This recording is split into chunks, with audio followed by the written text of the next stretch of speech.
नमस्कार दोस्तों, मेरा नाम है भालचंद्र। ब्रह्मांड सिद्ध एस्ट्रो में आप सभी का स्वागत है। आज के इस वीडियो में हम चर्चा करेंगे मिथुन राशि का सन 2022 का संपूर्ण राशिफल। कैसे होंगे ग्रह योग, कैसे होंगे ग्रहों के राशांतर और वो आपके राशि पर किस प्रकार से परिणाम करने वाले हैं, कौन से निर्णय आपको लेने हैं, कौन से निर्णय आपको टालने हैं, सभी के बारे में चर्चा इस वीडियो में हम करने वाले हैं। अपना ये जो चैनल है ब्रह्मांड सिद्धि एस्ट्रो, इस चैनल पर मेष राशि से लेकर मीन राशि तक की जो सभी 12 राशियां हैं, इन सभी 12 राशियों का सन 2022 का राशिफल क्या होगा, इस विषय पर वीडियो अपलोड हो रहे हैं। आप उसका आनंद जरूर लीजिए। तो आज के इस वीडियो में हम चर्चा करेंगे मिथुन राशि का सन 2022 का संपूर्ण राशिफल। सबसे पहले जो महत्वपूर्ण ग्रह है जिसका जो परिणाम है वो देखा जा सकता है, अनुभव किया जा सकता है, उन ग्रहों के जो राशांतर है और उससे उसके मिलने वाले जो परिणाम है इसके बारे में चर्चा करेंगे। सबसे पहले हम मंगल ग्रह के बारे में चर्चा करेंगे। मंगल जो ग्रह है, यह ग्रह आपके षष्ठ भाव में भ्रमण कर रहा है और दिनांक 17 जनवरी के बाद ये आपके सप्तम भाव में भ्रमण करेगा। तो करीबन 16 जनवरी तक का जो समय है, उस समय तक आपको स्वास्थ्य के बारे में ध्यान देना ज़्यादा आवश्यक होगा, क्योंकि आपके षष्ठ भाव में मंगल का भ्रमण है और आपके अष्टम भाव में शनि का भी भ्रमण है। तो स्वास्थ्य के बारे में प्रॉब्लम कॉम्प्लिकेशंस हो सकते हैं, खास करके जो मिथुन राशि के व्यक्ति पहले से ही किसी व्याधि से ग्रस्त है, उनके लिए ये जो समय है वो थोड़ा सा प्रॉब्लमेटिक हो सकता है स्वास्थ्य के बारे में। उसी प्रकार जहाँ पर आप काम करते हो, नौकरी करते हो या फिर व्यवसाय करते हो, वहाँ पर के जो सहकर्मी होंगे उनसे भी छोटी मोटी बातों को लेकर दिक्कत आपको आ सकती है, तो थोड़ा सा ध्यान रखना ज़्यादा आवश्यक होगा। उसी प्रकार दिनांक 17 तारीख के बाद यह जो मंगल है, यह मंगल आपके सप्तम भाव में भ्रमण करेगा। 17 जनवरी से लेकर 27 फरवरी तक का जो समय है उसमें यह मंगल आपके सप्तम भाव में भ्रमण करेगा। तो अगर आपका विवाह हुआ है तो आपके जो वैवाहिक जोड़ीदार है वो आपके ऊपर हावी हो सकते हैं या फिर उनके साथ छोटी मोटी बातों को लेकर तकरार हो सकती है। तो थोड़ा सा खुद को एडजस्ट करना ज़्यादा आवश्यक होगा, ये बात जान लेना काफ़ी ज़्यादा आवश्यक होगा। उसी प्रकार दिनांक 28 फरवरी से लेकर 8 मार्च तक का जो समय है, इसमें ये जो मंगल है, यह मंगल आपके अष्टम भाव में भ्रमण करेगा। अब यहाँ पर दो तीन बातें हैं, जान लेना बहुत ज़्यादा आवश्यक है, क्योंकि अष्टम भाव में ही शनि का भी भ्रमण है और मंगल का भी भ्रमण होगा। तो ध्यान रखिए, स्वास्थ्य के बारे में कुछ एक्सट्रीम बातें हो सकती हैं। अगर आप स्वास्थ्य के किसी भी समस्या से पीड़ित हो या फिर इस कालावधि के दरमियान अगर आपको किसी भी प्रकार के लक्षण दिखाई देते हैं, तो तुरंत तुरंत उसके संदर्भ में इलाज करना बहुत ही ज़्यादा आवश्यक होगा। ये बात काफ़ी ज़्यादा महत्वपूर्ण होगी। उसी प्रकार दिनांक 5 अप्रैल को मंगल और शनि की युति भी होने जा रही है आपके अष्टम भाव में। तो करीबन 1 अप्रैल से लेकर 9 अप्रैल तक का जो समय है, स्वास्थ्य के बारे में ध्यान रखना बहुत ही ज़्यादा आवश्यक होगा। उसी प्रकार अगर आपका विवाह हुआ है तो आपके जो इन लॉज होंगे, आपके जो ससुराल के जो लोग होंगे, उनके साथ भी छोटी मोटी बातों को लेकर तकरार हो सकती है और वो तकरार काफ़ी बढ़ भी सकती है। उसकी वजह से आपके वैवाहिक जीवन में तनाव आ सकता है, उसके ऊपर थोड़ा सा ध्यान रखना ज़्यादा आवश्यक होगा। उसी प्रकार जो मिथुन राशि के व्यक्ति रिस्क लेके पैसे कमाना चाहते हैं, उनके लिए भी ये संपूर्ण कालावधि थोड़ा सा डेंजरस साबित हो सकता है। दिनांक 8 अप्रैल से लेकर करीबन 18 मई तक का जो समय है, इसमें ये जो मंगल है यह आपके भाग्य भाव में भ्रमण करेगा। यहाँ पर जो मिथुन राशि के व्यक्ति नौकरी करते हैं, उनके लिए ये जो समय है काफ़ी ज़्यादा हेक्टिक हो सकता है।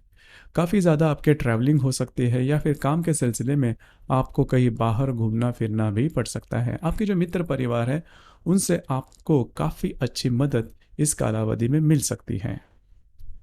उसी प्रकार दिनांक 18 मई से लेकर 28 जून तक का जो समय है, इस समय में ये जो मंगल है, ये मंगल आपके दशम भाव में भ्रमण करेगा। तो जहाँ पर आप काम करते हो, नौकरी करते हो या फिर व्यवसाय करते हो, वहाँ पर के जो सहकर्मी होंगे उनके साथ छोटी मोटी बातों को लेकर तकरार हो सकती है और वो तकरार काफ़ी बढ़ भी सकती है। तो ध्यान रखिए, अगर ऐसी कोई बात होती है तो खुद पर संयम रखना ज़्यादा आवश्यक होगा। आप इस कालावधि के दरमियान आपकी जो भी नौकरी है वो बदलने की मानसिकता भी आपके मन में आ सकती है। तो ध्यान रखिए, विचारों पर थोड़ा सा नियंत्रण रखना ज़्यादा आवश्यक होगा। उसी प्रकार दिनांक 29 जून से लेकर करीबन 11 अगस्त तक का जो समय है, इसमें यह जो मंगल है, यह मंगल आपके लाभ भाव में भ्रमण करेगा। यहाँ पर स्वयं की राशि में यह मंगल भ्रमण करेगा। तो यहाँ पर दो तीन बातें हैं, ध्यान में रखिए। आपके जो मित्र परिवार हैं उनके साथ छोटी छोटी बातों को लेकर तकरार हो सकती है। अगर ऐसी कोई बात होती है तो खुद पर संयम रखिए। आपको इस दरमियान कुछ अच्छे लाभ वगैरह मिलने की संभावना काफ़ी अच्छी बनती है। यहाँ पर एक जो ग्रह योग है वो ध्यान में रखना काफ़ी ज़्यादा आवश्यक होगा। 1 अगस्त को मंगल और राहु की युति होने जा रही है आपके लाभ भाव में। यहाँ पर राहु का भ्रमण भी होगा। तो करीबन 27 जुलाई से लेकर 4 अगस्त तक का जो समय है, ध्यान रखिए, बहुत ही चौकन्ना रहना होगा दो तीन बातों के लिए। इस कालावधि के दरमियान किसी भी प्रकार के महत्वपूर्ण इन्वेस्टमेंट बिल्कुल भी नहीं करना। करते हो तो प्रॉब्लम में आप आ सकते हो। उसी प्रकार स्वास्थ्य के बारे में भी आपको ध्यान रखना बहुत ज़्यादा आवश्यक होगा। स्वास्थ्य के बारे में ऐसी कोई समस्या आ सकती है जिसके बारे में आपने सोचा भी नहीं था, या फिर स्वास्थ्य के बारे में अगर आप उसके ऊपर ज़्यादा ध्यान नहीं देते तो ऐसी समस्या काफ़ी ज़्यादा दिक्कतें आपके लिए ला सकती हैं। तो ध्यान रखिए, ये जो पर्टिकुलर एस्पेक्ट है आपके लिए काफ़ी ज़्यादा महत्वपूर्ण हो जाता है। दिनांक 11 अगस्त से लेकर ये जो मंगल है, ये मंगल आपके व्यय भाव में भ्रमण करेगा। 11 अगस्त से लेकर करीबन 17 अक्टूबर का जो समय है, इसमें यह मंगल आपके व्यय भाव में भ्रमण करेगा। यहाँ पर 31 अक्टूबर से यह मंगल वक्री आपके राशि में होकर फिर से आपके व्यय भाव में भ्रमण करेगा। तो जान लेना काफ़ी ज़्यादा आवश्यक है कि 11 अगस्त के बाद का जो समय है वो आपके लिए स्ट्रेस में ला सकता है, क्योंकि जो मंगल है वो आपके व्यय भाव में भ्रमण करेगा। तो स्वास्थ्य के बारे में प्रॉब्लम कॉम्प्लिकेशंस काफ़ी ज़्यादा हो सकते हैं। जहाँ पर आप काम करते हैं वहाँ पर की जो समस्याएं हैं वो भी काफ़ी ज़्यादा महत्वपूर्ण हो सकती है। तो करीबन 11 अगस्त के बाद का जो समय है, इसमें पैसे के लेन देन के मामले में किसी भी प्रकार के बड़े निर्णय नहीं लेना, क्योंकि यह जो समय है वो आपके लिए मानसिक द्विधा ला सकता है। वैसे भी देखा जाए तो आपकी जो राशि है वह निर्णय नहीं जल्दी लेती और निर्णय लेते समय बहुत ज़्यादा कंफ्यूज्ड हो जाती है। तो इसी का जो अनुभव है वो आपको इस समय में आ सकता है। तो ऐसे निर्णय बिल्कुल ही नहीं लेना जिसकी वजह से आपके जीवन की दिशा ही बदल सकती है। तो ध्यान रखिए, ये बातें जान लेना बहुत ज़्यादा आवश्यक होगा। इसके बाद हम चर्चा करेंगे गुरु ग्रह के बारे में। गुरु का जो भ्रमण है वो आपके राशि के लिए बहुत ज़्यादा महत्वपूर्ण है, क्योंकि आपके भाग्य भाव में गुरु का भ्रमण होने जा रहा है। यह जो गुरु है, यद्यपि यह गुरु आपके राशि के लिए शुभ ग्रह नहीं है, लेकिन महत्वपूर्ण स्थान में यह भ्रमण करने के कारण इसका जो भ्रमण है वो आपके लिए काफ़ी ज़्यादा लाभदायी हो सकता है। भाग्य भाव में यह जो गुरु है वो भ्रमण करेगा और दिनांक 14 अप्रैल के बाद यह आपके दशम भाव में भ्रमण करेगा। भाग्य भाव में भ्रमण करते यह जो गुरु है वो आपके राशि को देखेगा पंचम दृष्टि से, सप्तम दृष्टि से आपके तृतीय भाव को देखेगा और नवम दृष्टि से ये आपके पंचम भाव को देखेगा। तो जान लेना, ये जो गुरु का भ्रमण है आपके लिए बहुत ही ज़्यादा महत्वपूर्ण है। कॉन्फिडेंस आप में ये लेके आएगा, क्योंकि आपके राशि का जो कॉन्फिडेंस है वो थोड़ा सा कम होता है। इसी वजह से आप निर्णय जल्दी से नहीं लेते, खुद पर जो भरोसा है वो भी थोड़ा कम होता है। लेकिन गुरु जो है वो आपके लिए कॉन्फिडेंस की जो बात है वो लेके आएगा। उसी प्रकार जो भी आपके महत्वपूर्ण काम है वो करीबन 14 अप्रैल के पहले अगर आप निपटा लेते हो तो वो पूरे होने की संभावना काफ़ी अच्छी बनती है। उसी प्रकार अगर आप किसी के रिलेशनशिप में हैं तो भी आप में और आपके रिलेशनशिप में जो व्यक्ति हैं उन दोनों में जो रिलेशनशिप है वो काफ़ी दृढ़ होते हुए नजर आएगी। अगर आप शेयर मार्केट से डील करते हो तो भी करीबन 14 अप्रैल तक का जो समय है इसमें आपको काफ़ी अच्छे लाभ हो सकते हैं। तो ध्यान रखिए, यह गुरु का भ्रमण आपके लिए बहुत ज़्यादा महत्वपूर्ण है। भाग्य में गुरु का भ्रमण होते हुए आपके इसके कुछ अच्छे लाभ वगैरह मिलने की संभावना काफ़ी ज़्यादा बनती है। उसी प्रकार यह जो गुरु है 14 अप्रैल के बाद आपके दशम भाव में भ्रमण करेगा। अब यह जो भ्रमण है यह भी आपके लिए बहुत ही ज़्यादा महत्वपूर्ण और शुभ फलदायी होगा। जो मिथुन राशि के व्यक्ति जॉबलेस है उनको जॉब मिलने की संभावना काफ़ी अच्छी बनती है। जो अपने काम में कोई बदलाव चाहते हैं उनके लिए भी ये जो गुरु का भ्रमण है 14 अप्रैल के बाद काफ़ी ज़्यादा महत्वपूर्ण और शुभ फलदायी होगा। खास करके जो मिथुन राशि के व्यक्ति व्यवसाय करते हैं उनके लिए भी वैसा व्यवसाय में फैलाव लाना या फिर व्यवसाय में बदलाव लाना या फिर व्यवसाय में कुछ ज़्यादा इन्वेस्टमेंट करना, इसके लिए ये जो गुरु का भ्रमण 14 अप्रैल के बाद आपके लिए शुभ फलदायी साबित होगा। ये बात बहुत महत्वपूर्ण है। जो मिथुन राशि के व्यक्ति नया घर लेना चाहते हैं, वास्तु लेना चाहते हैं या फिर जो वास्तु उनकी वो बेचना चाहते हैं उनके लिए भी 14 अप्रैल के बाद के गुरु का जो भ्रमण है वो शुभ फलदायी साबित होगा। पैसे के मामलात में भी किसी भी प्रकार के बड़े प्रॉब्लम या फिर कॉम्प्लिकेशंस आपको बिल्कुल भी नहीं आएंगे।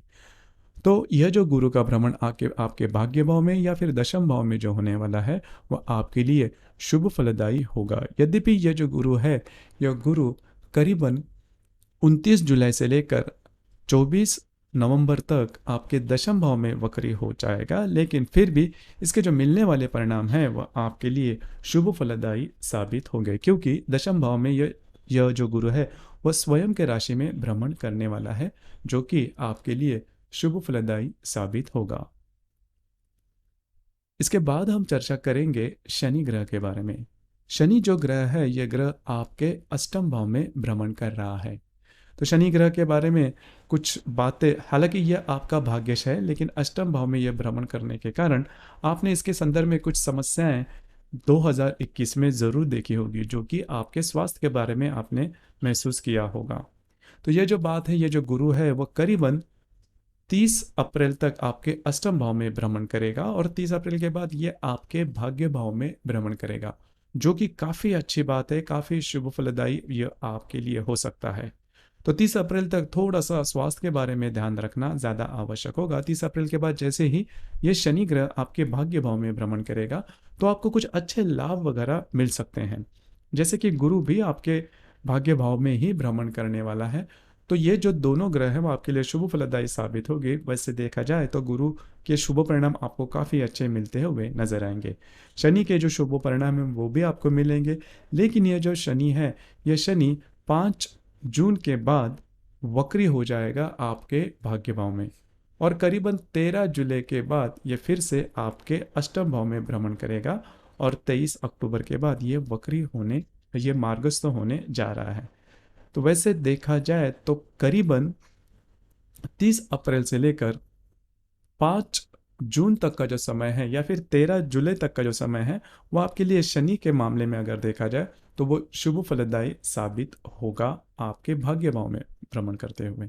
तो शनि का जो भ्रमण है वो सम्मिश्र होगा आपके लिए। अष्टम भाव में शनि का भ्रमण स्वास्थ्य के बारे में प्रॉब्लम कॉम्प्लिकेशंस थोड़े बहुत ला सकता है, लेकिन भाग्य भाव में जो भ्रमण करेगा वो आपके लिए शुभ फलदायी साबित होगा। इसके बाद हम चर्चा करेंगे राहु और केतु के बारे में। जो राहु है वो आपके व्यय भाव में भ्रमण कर रहा है और यह दिनांक 13 अप्रैल के बाद आपके लाभ भाव में भ्रमण करेगा और उसी वक्त केतु भी आपके भाग्य भाव में भ्रमण करेगा। तो जो राहु लाभ भाव में भ्रमण करेगा उसके वजह से आपको कुछ बड़े प्रॉब्लम या कॉम्प्लिकेशंस नहीं आएंगे। लाभ भाव में राहु का और पंचम भाव में केतु का जो भ्रमण होगा वो आपके लिए प्रॉब्लम कॉम्प्लिकेशंस वाला बिल्कुल भी नहीं होगा, क्योंकि 2021 में आपने ये महसूस किया होगा कि जो राहु है वह आपके व्यय भाव में भ्रमण कर रहा था, केतु जो है वह आपके षष्ठ भाव में भ्रमण कर रहा था, उसी प्रकार जो शनि है वो भी आपके अष्टम भाव में भ्रमण कर रहा था। इसकी वजह से आपके जो महत्वपूर्ण काम है वो नहीं हो रहे थे, स्वास्थ्य के बारे में भी प्रॉब्लम कॉम्प्लिकेशंस आ रहे थे और मिथुन राशि के जो व्यक्ति है उनको कार्य क्षेत्र के बारे में भी प्रॉब्लम आ रहे थे। लेकिन 2022 में काफ़ी ज़्यादा बदलाव आपके राशि के लिए देखा जाएगा, जो कि शुभ फलदायी भी साबित होगा। तो ये जो संपूर्ण बातें हैं, महत्वपूर्ण ग्रहों के जो बदलाव है वो आपके लिए शुभ फलदायी साबित हो सकते हैं। खास करके गुरु के मामले में अगर देखा जाए या फिर राहु केतु के मामले में अगर देखा जाए तो ये जो ग्रहों के भ्रमण है वह आपके लिए शुभ फलदायी साबित होंगे। यहाँ पर शुक्र जो है, यह शुक्र ग्रह करीबन 28 जनवरी तक आपके सप्तम भाव में वक्री अवस्था में देखा जाएगा। तो यहाँ पर दो तीन बातें हैं, जान लेना आवश्यक होगा। अगर आप किसी के रिलेशनशिप में हैं तो रिलेशनशिप के मामलात में यह जो शुक्र ग्रह है वो आपके लिए प्रॉब्लम क्रिएट कर सकता है। उसी प्रकार जो मिथुन राशि के व्यक्ति, मिथुन राशि की जो स्त्रियां हैं जो गर्भवती हैं, उनके लिए भी यह जो कालावधि है थोड़ा सा ध्यान रखना ज्यादा आवश्यक होगा। उसी प्रकार जो बुध है, यह बुध ग्रह आपके अष्टम भाव में दिनांक 14 जनवरी से लेकर 3 फरवरी तक वक्री रहेगा। उसी प्रकार यह जो बुध ग्रह है, यह बुध ग्रह आपके व्यय भाव में दिनांक 10 मई से लेकर 6 जून तक का जो समय है इसमें वक्री रहेगा। उसी प्रकार आपके चतुर्थ भाव में भी यह जो गुरु ग्रह है, यह गुरु ग्रह 10 सितंबर से लेकर 5 अक्टूबर तक का जो समय है इसमें वक्री अवस्था में रहेगा। तो ये जो वक्री अवस्था में बुध रहेगा, इस वक्री अवस्था के जो दिन मैंने गिनवाए, इसमें आपको स्वास्थ्य के बारे में ध्यान रखना बहुत ही ज्यादा आवश्यक होगा। देखिए, आपकी जो राशि है इसमें जो एक वीक पॉइंट है कि दृढ़ निश्चय आप में थोड़ा कम दिखाई देता है, तो उसी के ऊपर थोड़ा सा ध्यान देना होगा। छोटी छोटी बातों का बहुत ज्यादा स्ट्रेस आप ले लेते हो, जिसकी वजह से पूरा काम बिगड़ जाता है। तो यह जो कालावधि, इसमें इसमें इस प्रकार के कई रूप आ सकते हैं। तो खुद पर थोड़ा सा संयम रखना और दृढ़ निश्चय करना, दृढ़ विश्वास रखना, ये काफी ज्यादा महत्वपूर्ण है। स्वास्थ्य के बारे में भी छोटी मोटे प्रॉब्लम आ सकते हैं। उसी प्रकार महत्वपूर्ण ग्रह योगों के बारे में अगर चर्चा की जाए तो रवि और शनि की युति होने जा रही है आपके अष्टम भाव में, और यह युति 4 फरवरी को होने जा रही है। तो करीबन 1 फरवरी से लेकर 7-8 फरवरी तक का जो समय है, इसमें महत्वपूर्ण किसी भी प्रकार के काम नहीं करना, स्वास्थ्य के बारे में ध्यान रखना बहुत ज्यादा आवश्यक होगा। उसी प्रकार आपके भाग्य भाव में रवि और गुरु की युति होने जा रही है दिनांक 5 मार्च को। तो करीबन 28 फरवरी से लेकर 8 मार्च तक का जो समय है आपके लिए बहुत ज्यादा शुभ फलदायी साबित होगा। जो भी महत्वपूर्ण काम है, मतलब अगर आप विवाह उत्सुक हो तो विवाह होने की संभावना काफी बनती है। जो जॉबलेस है उनको जॉब मिलने की संभावना काफी अच्छी बनती है। जो विद्यार्थी है उनके लिए भी ये कालावधि बहुत, मतलब आपको आपके जो भी महत्वपूर्ण काम है जो कि रुके हुए हैं, वह इस कालावधि में पूरे होने की संभावना काफी अच्छी बनती है। उसी प्रकार रवि और राहु की युति होने जा रही है आपके लाभ भाव में। अब ये जो बात है काफी ज्यादा महत्वपूर्ण है। रवि और राहु की युति करीबन 13 मई को होने जा रही है। तो करीबन 10 मई से लेकर 15 मई तक का जो समय है आपके लाभ भाव में यह जो युति है, और ये इस युति को दूसरे शब्द में ग्रहण भी कहा जाता है।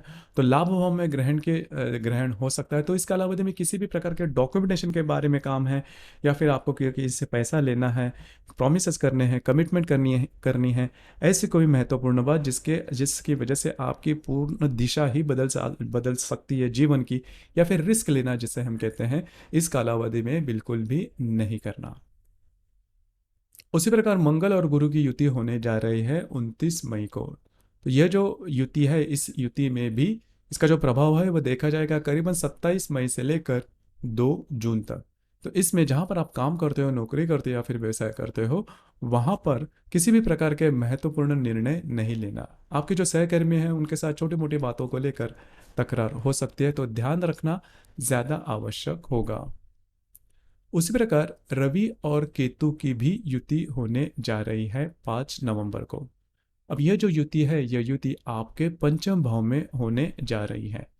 तो अगर आप किसी के रिलेशनशिप में हैं तो यह जो कालावधि है करीबन 1 नवंबर से लेकर 8 नवंबर तक का जो कालावधि है, इसमें अगर आप किसी के रिलेशनशिप में हैं तो ध्यान रखिए, मिसअंडरस्टैंडिंग की वजह से आपके रिलेशनशिप जो है वो खतरे में आ सकती है। उसी प्रकार अगर आप शेयर मार्केट से डील करते हो तो भी इस कालावधि के दरमियान बड़े ट्रेड बिल्कुल भी नहीं करना। ये बात जान लेना बहुत ही ज्यादा आवश्यक है। तो ये था 2022 का संपूर्ण राशिफल। यहाँ पर अगर आप देख पाओगे तो आपको ये आपके मन में ये बात आ जाएगी कि आपके उदित गोलार्ध में बहुत से जो ग्रह है वो इसका भ्रमण हो रहा है।